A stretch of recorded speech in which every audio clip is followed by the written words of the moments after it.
Welcome to part 3 of the nutrition module. This part is going to be based on tracking calories and protein. So you only really want to start working at this stage if you feel like you've got a really good grip on stage 1 and 2. So stage 1, your mindset, you're feeling good about food, you're understanding how the scales work, all those myths and that stuff that messes with your head, you understand it, you've debunked it, you've moved on from it.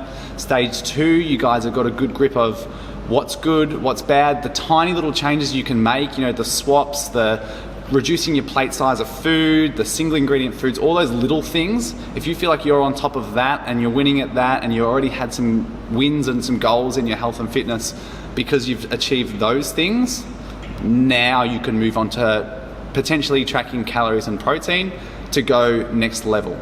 This is not a necessity, you don't have to do this, but it will take you to the next stage if you're ready to do it.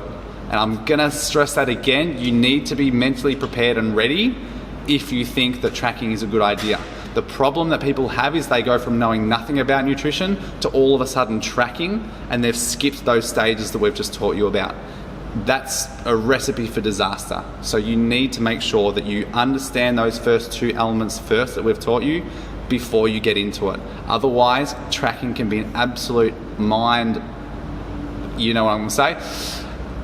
You can't let it stress you out. You've probably seen it through social media or whatever before, especially like maybe in the bodybuilding world where people go crazy because of it. It's because they've skipped stage 1 and stage 2. So get stage 1, stage 2 right. Promise right now that you've sorted those out, then click ahead to the next step.